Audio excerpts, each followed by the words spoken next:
Hello, my name's Inspector Corey Allen from the Queensland Police Service. I'm the Manager of Operational Training Services. I've been very lucky to be involved in some research together with Griffith University over the last 4 years on alcohol-related harm, preloading, end-of-night BAC and the use of drugs in the entertainment precinct. The projects are called Smart Start, Last Drinks and What's on Board. The main researcher and the driver of this was Associate Professor Grant Deverley from Griffith University.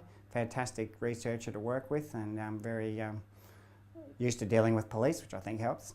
We were funded by the National Drug Strategy Law Enforcement Funding Committee for 3 years, and Griffith is still funding the research now with the What's on Board project continuing it. I want to thank the Brisbane City and the Valley Police, the Mackay Police and the Gold Coast Police who supported the frontline coppers who came out and helped with the research and were really engaged in it. And also Alkalizer Technology, who provided the LE5 breathalyzers, and Safran Morpho, who provided the Itomizer 3 ion scanner. So basically the research was conducted over 4 years and consisted of the Smart Start preloading and violence research in Queensland around the entertainment precincts, the Last Drinks preloading and the end-of-night study. We did small sample studies at things like race days, student days and things like the toga party. That was an awesome amount of fun, getting police and researchers out to engage people as they came to some of those festivals to see if that was different from the nighttime entertainment precincts. And the What's on Board study, which is around drug testing and BAC in the entertainment precincts using an itomizer or ion scanner provided by Safran Morpho. A spin-off study from this was also conducted with the Gold Coast Police and Griffith University, where they did the similar engagement around alcohol-related harm early in the night and tested how that affected the positive perceptions of police and how people viewed the police in the community.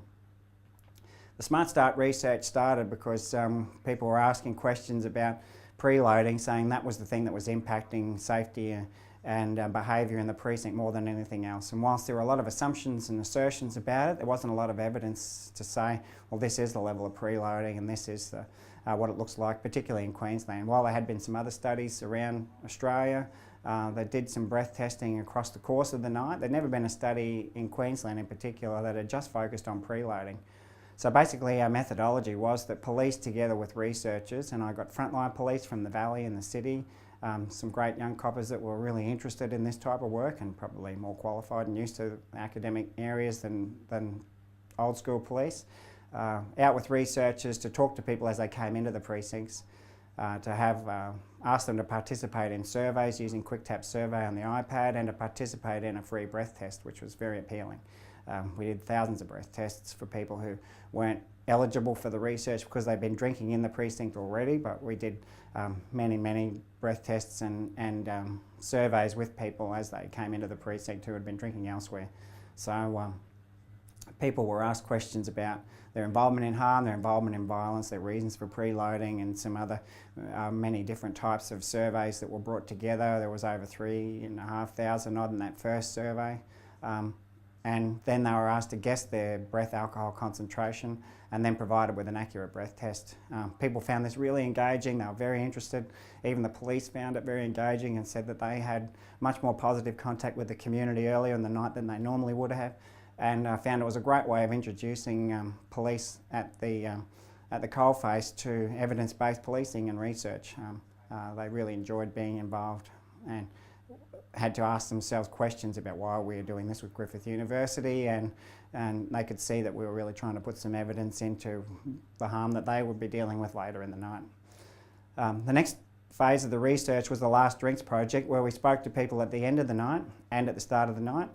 So we spoke to people at the start of the night, did another survey, provided a free breath test, did a similar engagement, and then offered a $20 cab voucher for people to come back at the end of the night and complete an end of the night survey where we do another breath test, talk about how much money they spent out tonight, their involvement in harm and other things. So that also was very successful, and we found that whilst the police were involved as well, in part the police could actually back off and not be involved because the researchers were so good at handling people. They had no conflict. It was done very positively. With the support of Valley and City Police, researchers could work on the taxi ranks and other places where they were safe, and we could assist if required. But they pretty much had free rein to talk to people throughout the precinct and provide breath tests and engage them positively. And that told us people's exit blood alcohol concentration. Turns out people are about 0.07 as they came in, that's the average for men and women, and 0.099 as they leave the precinct. So a lot of drinking happening beforehand, a little bit of drinking happening when you're out, and a lot of harm happening as a result. The next phase of the research was called the What's on Board, where people were asking us about, well, what's the role of drugs in all this? Whilst there's many ways of doing drug testing, you know, the mouth swabs and others are quite expensive. We were lucky enough to have the use of an ion scanner donated by Safran Morpho, who allowed us to use the ion scanner to test people for their contact with drugs. So people did the same type of survey on QuickTap Survey, fantastic little program, a free breath test, guess their BAC, then they were asked questions about their involvement in drugs and what drugs they'd taken that night. Then they were invited to do an ion scan to see if those drugs were registered and come up present. This was done without the presence of police for obvious ethical considerations, and it was very, very effective given that people were really interested to participate in some type of drug testing, which is very topical at the moment regarding festivals and other things, testing drugs themselves. Oddly enough, the role of ice and other things in the entertainment precincts in Brisbane, it's not as prevalent as people would have thought. So cocaine, early indications are cocaine is the #1 drug that people say they've had, and that has been indicated on the ion scanner. So it was quite interesting to see that as well. As a result of all this, being an operational copper, I wanted to see what we could do to use this information to do some type of engagement or intervention. So what we knew was that young people drink a lot. They drink a lot before they go out, too much. We knew particular suburbs around Brisbane where people preload the highest, and some of those are around the university campuses in particular. We knew that the younger people were, the worse they were at guessing their blood alcohol, which tells us they had no idea how to regulate the number of drinks or what was a standard drink. And when you would ask them questions about that, it was clear there was a massive gap in their knowledge and their capability to regulate their alcohol intake, if they wanted to, before they come out. So at the invitation of University of Queensland St Leo's College, a very progressive college there who has some obviously concern for young people and their alcohol intake before they go out, we did sessions with universities, colleges there, Grace College as well, where we did a light presentation, not heavily statistically driven, but an interesting presentation around our research and what we'd found and what we think.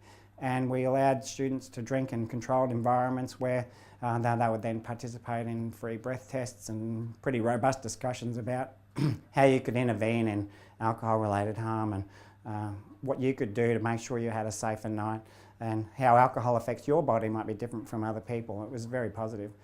There has been a program going for a long time called Drink Right, but it's generally delivered to businesses and people who are probably not heavily involved in alcohol-related harm, where they do breath tests and they drink.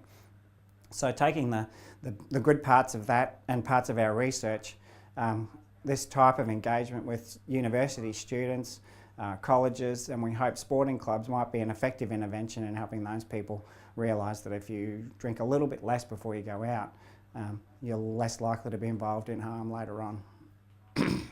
In the end, we ended up talking to about 14,000 people, and it's still going. I really think the research tool itself became an intervention. We know that people thought better of police, that improved the positive perception of police. That's already coming out of the Gold Coast study now. We think it actually impacted the alcohol-related harm. Doing the research in those places meant that there was less alcohol-related harm around those areas, and I think that's one of the things that contributed to that. More police told me they spoke to a lot more people in a different type of conversation than they would have normally on that shift. And it was actually better when the universities and police worked together. So having police together with researchers was a really positive thing. Something that actually has been a little bit criticised by some people in this space, who said that maybe the police were coercing people to participate in the research. That couldn't be further from the truth. The police were encouraging and engaging. It was very positive, and the university students themselves and the researchers said it was actually better when the police were there, because the whole nature of the engagement was positive, and it added weight to people participating in the research, because they thought perhaps police might use it and do something with it, which we're planning to do.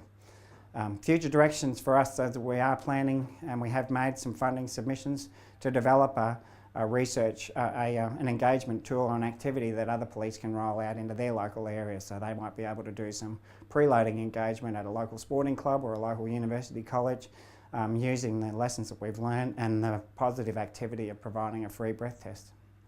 That's a short snapshot of what we did over 4 years. Fantastic to be involved with the university in such a productive way, and I welcome any contact from anyone that's interested in following up afterwards. Thank you.